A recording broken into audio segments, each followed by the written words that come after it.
नहीं अच्छा है ना, कम से कम आप लोग आ गए तो स्माइल आ गई, सीरियस वाला चेहरा था। हेलो बच्चों, सभी को जय श्री कृष्णा। तो कैसे आप लोग? बढ़िया, चलिए बढ़िया रहिए। तो आज 1 मार्च से हमारी ऑनलाइन और ऑफलाइन दोनों पीएनएसटी की क्लास स्टार्ट हो गई है, जो कि हिंदी और इंग्लिश मीडियम दोनों रहेगा। तो जैसे कि मैं आपको बताया था, पहले वीडियो में बता चुका था कि 1 मार्च से हमारी क्लास शुरू होगी और वो क्लास शुरू हो गई है। जिन बच्चों को ऑफलाइन ज्वाइन करना है वो DIG bungalow square in front of Gautam Nagar थाना के सामने आके ज्वाइन कर सकते हैं। यदि आपको यहाँ पे आने में कोई प्रॉब्लम्स हो रही है तो आप इन कॉन्टैक्ट नंबर में कॉन्टैक्ट भी कर सकते हैं। ये आपको सारे के सारे कॉन्टैक्ट नंबर दिए हुए हैं। उसके बाद भी यदि आपको समझ में नहीं आ रहा तो आपको वीडियो के कमेंट बॉक्स में कमेंट कर देना है। अब मैं थोड़ा सा उन भाइयों के लिए बताना चाहूँगा कि जो रूरल एरिया से हैं, तो वो लोग जब भी आप वीडियो देखो तो वीडियो के डिस्क्रिप्शन में व्हाट्सएप और टेलीग्राम की लिंक दी हुई है, आप वहां से डायरेक्ट ज्वाइन कर सकते हैं। तो आज हम बिना टाइम वेस्ट करते हुए हम डायरेक्ट स्टार्ट करेंगे अपना केमिस्ट्री। अब मैं आप लोगों को एक चीज़ और बता देना चाहूँगा कि जो हमारा नोट्स जो हम लोग आपको बनवाएंगे बहुत सेलेक्टिव नोट्स होंगे, और पीएनएसटी के एग्जाम में, चाहे वो एम्स का पीएनएसटी हो, चाहे एम्स का हो, चाहे वो एमपी पीएनएसटी हो, चाहे एफएमसी हो, चाहे बीएचयू हो, हर एग्जाम में जो क्वेश्चंस आते हो एनसीईआरटी बेस्ड, एनसीईआरटी के बहुत बेसिक क्वेश्चंस रहते हैं। तो जो आपकी कॉपी में लिखाया जाएगा सारे के सारे क्वेश्चन वही आएंगे।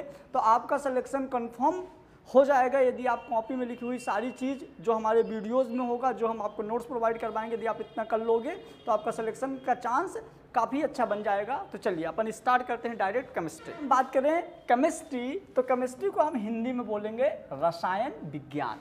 क्या बोलेंगे? रसायन विज्ञान। तो सबसे पहले अपन ये जानेंगे कि आपके पीएनएसटी में रसायन विज्ञान का रोल क्या है और हम पढ़ते क्यों रसायन विज्ञान। इसको जानने से पहले अपने को ये पता होना चाहिए कि इनके फादर कौन है। तो रसायन विज्ञान के फादर हम मानते हैं बेटा फादर को हम मानते हैं लैवोसियर को। क्लियर?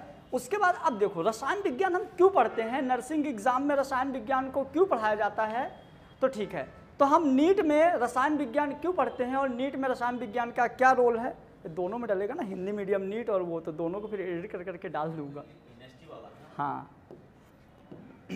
तो अपन देखेंगे सबसे पहले कि हम रसायन विज्ञान क्यों पढ़ते हैं। तो मैं एक बढ़िया सा एग्जांपल लूँगा। जैसे मान लीजिए किसी को खांसी आ रही है या किसी को वीकनेस है, तो डॉक्टर आपको एक सिरप प्रिस्क्राइब करता है।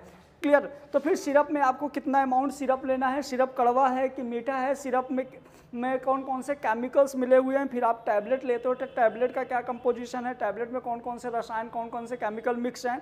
उसके बाद फिर आप ट्यूब लेते हैं, आप सॉप लेते हैं, आप क्रीम लेते हैं। तो इन सब में रसायन का एक फिक्स कंपोजिशन होता है। जैसे मान लीजिए कि मैं बताया आपको,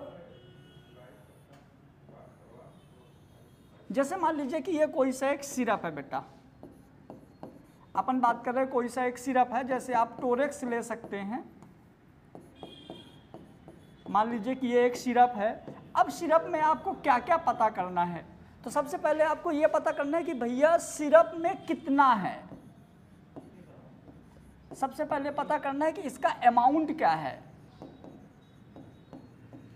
मतलब आपको इसका पता करना है वेट क्या है, इसका भार क्या है। तो इस तरह से आपको इसको अमाउंट या वेट या भार करने के लिए आपको पढ़ना पड़ेगा भौतिकी रसायन। मतलब इसके लिए आपको पढ़ना पड़ेगा बेटा फिजिकल केमिस्ट्री। फिर आप देखोगे यार इस सिरप में कौन कौन से केमिकल मिक्स हैं, कौन कौन से एलिमेंट मिक्स हैं, कौन कौन से परमाणु मिक्स हैं, कौन कौन से पदार्थ, कौन कौन से मैटर इसमें मिक्स हैं। तो उन मैटर की यदि आप स्टडी करते हो तो आपको यहां पे पढ़ना पड़ेगा अकार्बनिक रसायन।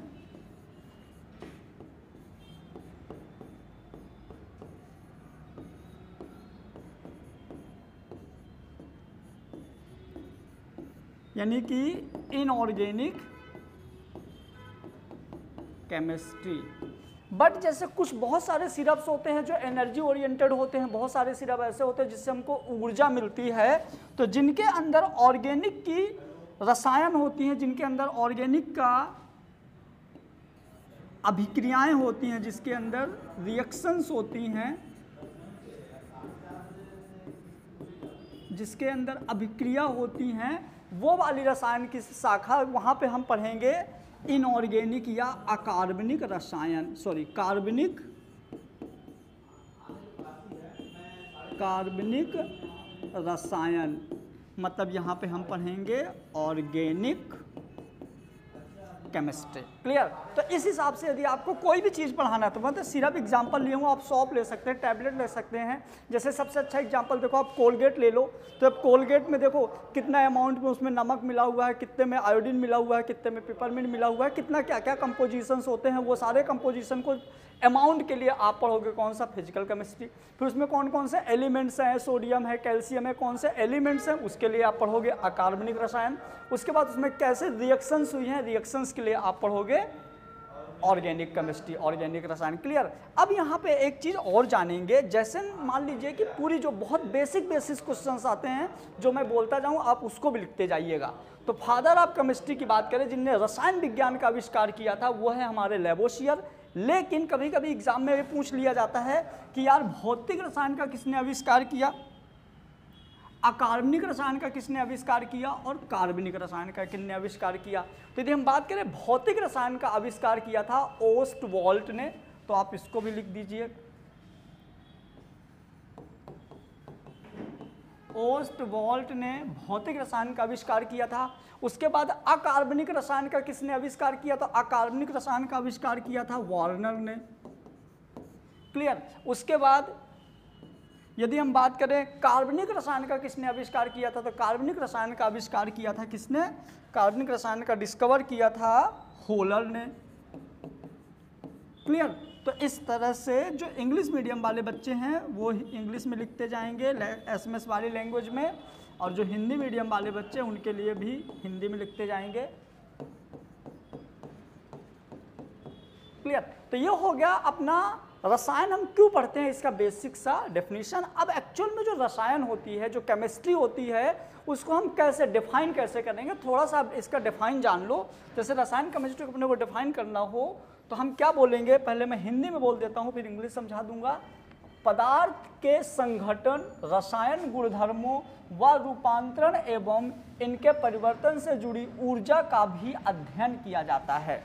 मतलब यदि हम बात करें रसायन विज्ञान में, तो रसायन विज्ञान में क्या क्या देखिए, matter composition, structure, property, modification and release energy. A branch of chemistry deal the composition, structure, property and modification also release the energy is called the chemistry। मतलब यहाँ पे आपको केमिस्ट्री के अंदर स्टडी करने के लिए सबसे पहले आपको उसका केमिकल्स का कंपोजिशन, इंग्लिश मीडियम वाले बच्चे लिख लेंगे, उसके बाद केमिकल्स का स्ट्रक्चर, देन केमिकल की प्रॉपर्टी, देन उसका मॉडिफिकेशन,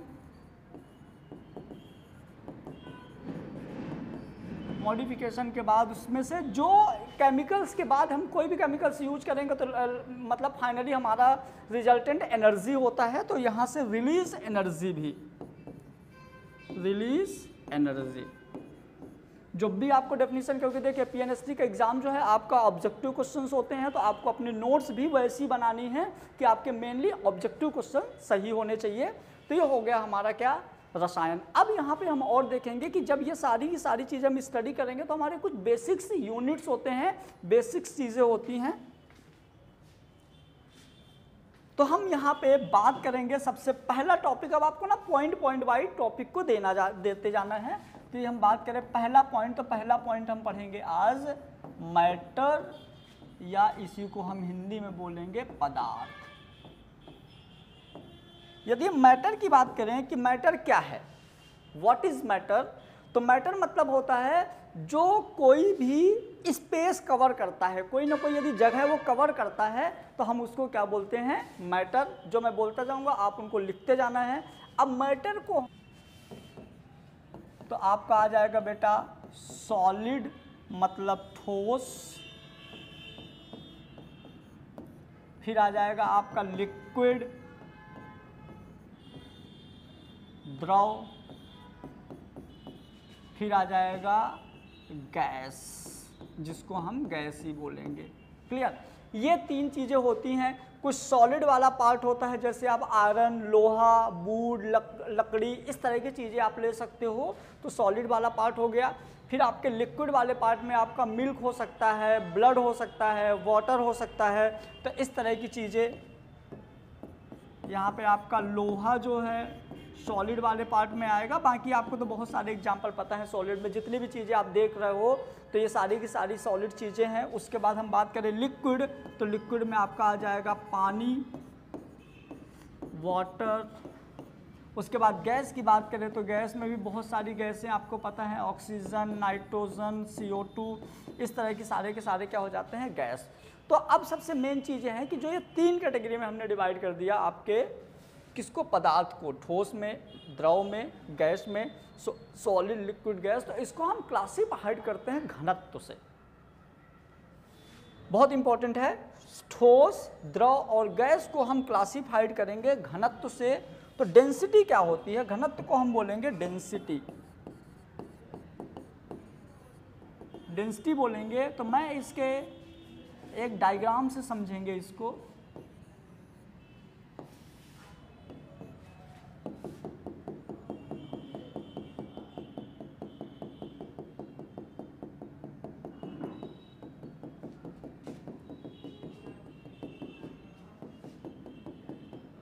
देखो यदि मैं यहाँ पे देखें तीनों डायग्राम, तो तीनों डायग्राम में हमने पहले इन सब का एरिया फिक्स कर दिया, हम इनका क्षेत्रफल फिक्स कर दिए। क्षेत्रफल फिक्स करने के बाद आप देखोगे इस वाले पार्ट में ना सेम एरिया में बहुत सारे मॉलिक्यूल्स है, बहुत सारे अणु हैं।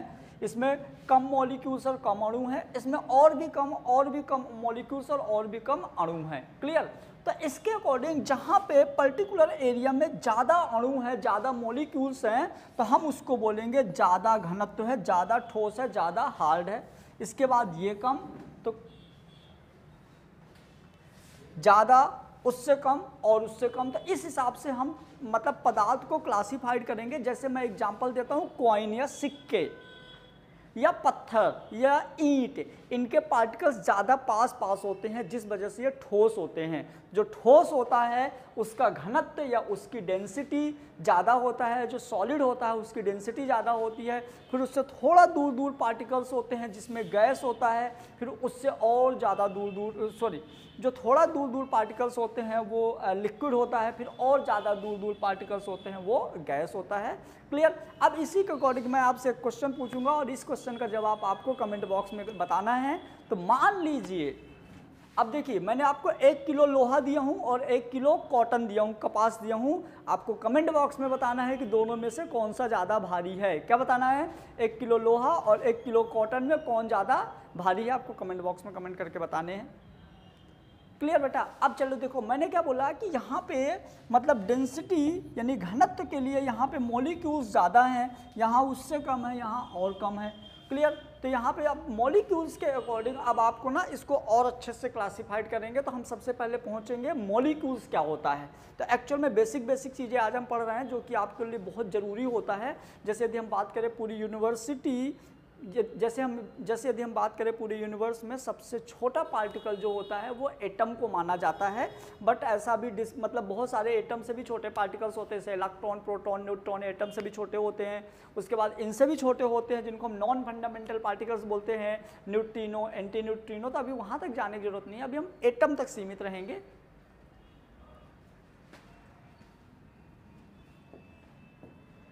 तो यदि हम बात करें एटम, जिसको हम बोलेंगे परमाणु, तो क्या होता है एटम, क्या होता है परमाणु, क्या होता है, तो उसको बहुत अच्छे से समझेंगे, बहुत इंपॉर्टेंट है। तो जैसे मान लीजिए कि मैंने बोल दिया कि ये एक एटम है,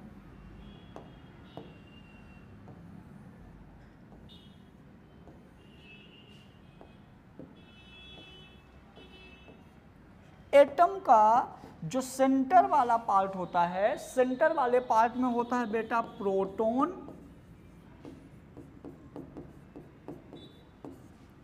साथ में न्यूट्रॉन,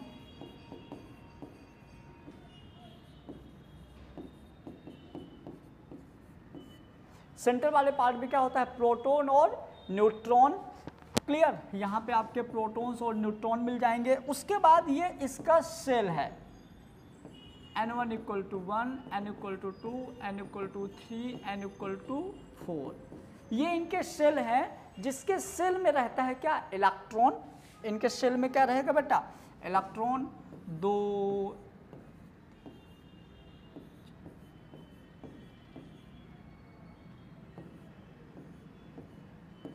क्लियर। तो जैसे मान लीजिए एटम हो गया, तो एटम के सेंटर में है प्रोटॉन और न्यूट्रॉन, इसके सेल में है इलेक्ट्रॉन,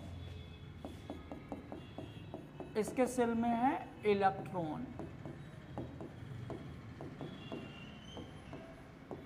क्लियर। हम इलेक्ट्रॉन को डिनोट करेंगे ई से, प्रोटॉन को करेंगे पी से और न्यूट्रॉन को करेंगे स्मॉल एन से। तो हम अब बात करेंगे कि एटम की डेफिनेशन क्या है। तो एटम की बहुत बढ़िया डेफिनेशन है, आप इस डायग्राम को देख के बना सकते हो। अच्छा, एटम एक्चुअल में होता कैसा है, तो जस्ट इमेजिन करो फुटबॉल, एक बड़ी सी फुटबॉल है, उस बड़ी सी फुटबॉल के अंदर एक छोटी फुटबॉल है।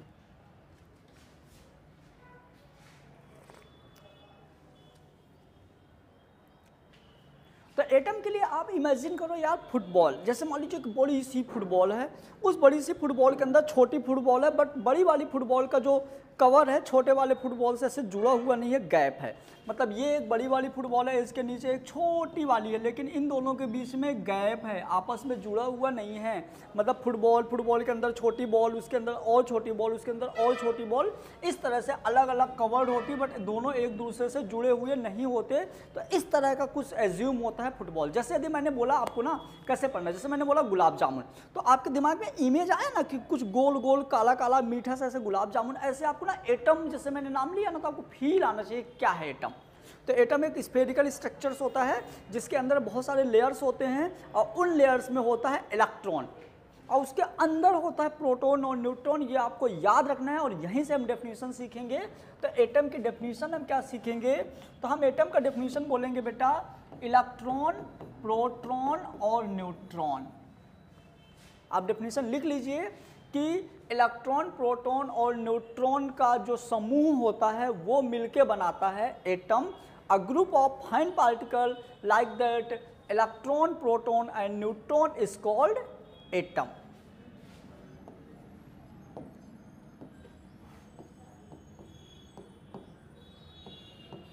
A group of fine particle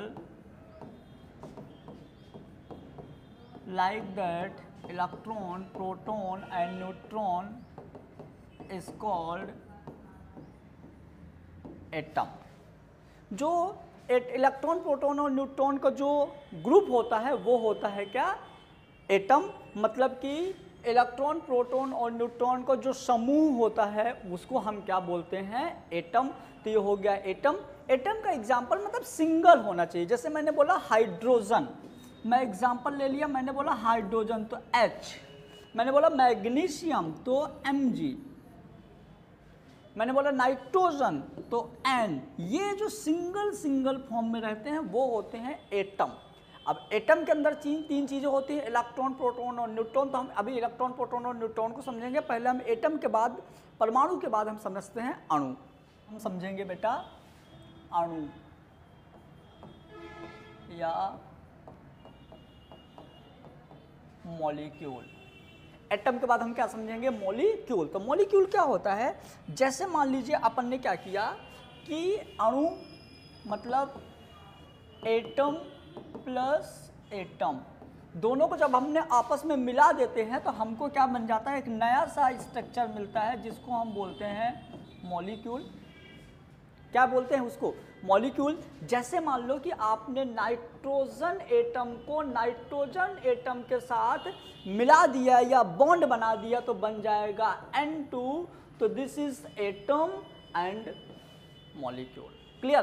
तो आपस में एटम आपस में मिल के जो नया स्ट्रक्चर फॉर्म करते हैं उसको हम क्या बोलते हैं, अणु या मॉलिक्यूल। एक और एग्जांपल, आपने हाइड्रोजन ले लिया, दोनों के आपस में जोड़ के बना दिया H2, क्या हो गया हमारा।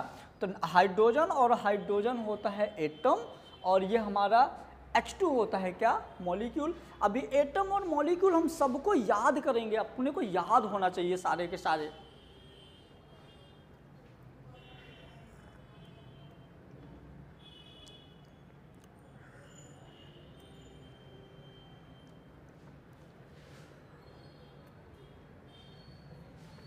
ये सारे एग्जाम्पल आप नोट करते चलेंगे।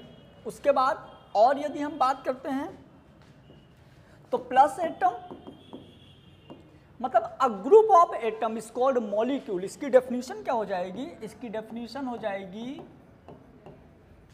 अ group of atom is called molecule. मतलब कि अणुओं का जो समूह होता है, मतलब कि परमाणुओं का जो समूह होता है वो अणु बनाता है। आपको लिख लेना है, जो मैं बोल रहा हूँ लिख लेना है कि डेफिनेशन क्या लिखोगे कि परमाणुओं का जो समूह होता है वो मिलके क्या बनाता है? अणु। मतलब अब एक से ज़्यादा भी हो सकते हैं। ग्रुप मतलब जरूरी थोड़ी है, ग्रुप मतलब जरूरी थोड़ी है कि आपका दो ही होना चाहिए, दो से ज़्यादा भी हो सकता है। मैं एक दो और एग्जाम्पल लेता हूँ जो बहुत इंपॉर्टेंट एग्जाम्पल है और आपके एग्जाम में आता है, कई बार आया है। तो जैसे हमने बोल दिया बेटा कि आपने ले लिया ऑक्सीजन, कार्बन, ऑक्सीजन, तो एटम एटम एटम तो ये बना दिया CO2 कार्बन डाइऑक्साइड। ये भी एक क्या है? मॉलिक्यूल है। This is a molecule. Confuse नहीं होना, कुछ बच्चा इसको कंपाउंड बोल देता है। तो ये क्या है? हमारा मॉलिक्यूल है, यानी कि ये भी क्या है? अणु है। एक और एग्जांपल ले लो, HO, ये भी एक अणु है, मतलब ये भी एक मॉलिक्यूल है। H2O, पानी भी एक मॉलिक्यूल है। आपने ले लिया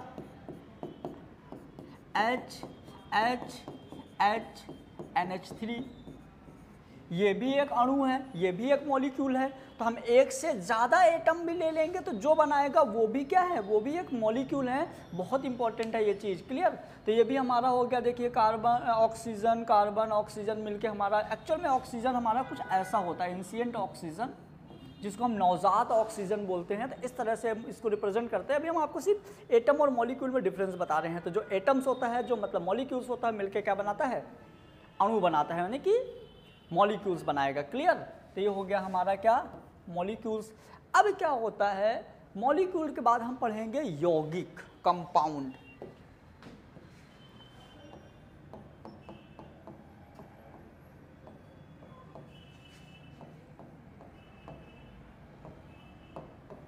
कंपाउंड, कंपाउंड में क्या होगा? कंपाउंड में होगा a group of molecule. Compound होगा a group of molecule is called compound. मतलब कि अणुओं का समूह, मतलब कि अणुओं का समूह जो होता है, मतलब अणुओं का जो समूह होता है, अणुओं के समूह को हम क्या बोलते हैं? अणुओं के समूह को हम बोलते हैं यौगिक या कंपाउंड। इसका भी एग्जांपल हम लेके समझेंगे। तो जैसे मान लीजिए कि हमने एक एग्जांपल ले लिया यहाँ पे नाइट्रोजन मॉलिक्यूल और ऑक्सीजन मॉलिक्यूल। ऑक्सीजन के हम दो मॉलिक्यूल ले लिए और बना दिया N2O4। तो ये क्या है? ये एक मॉलिक्यूल है, मतलब ये एक अणु है, ये एक अणु है। ये दोनों मिलके ये एक न्यू स्ट्रक्चर बनाए जिसको हमने बोल दिया यौगिक।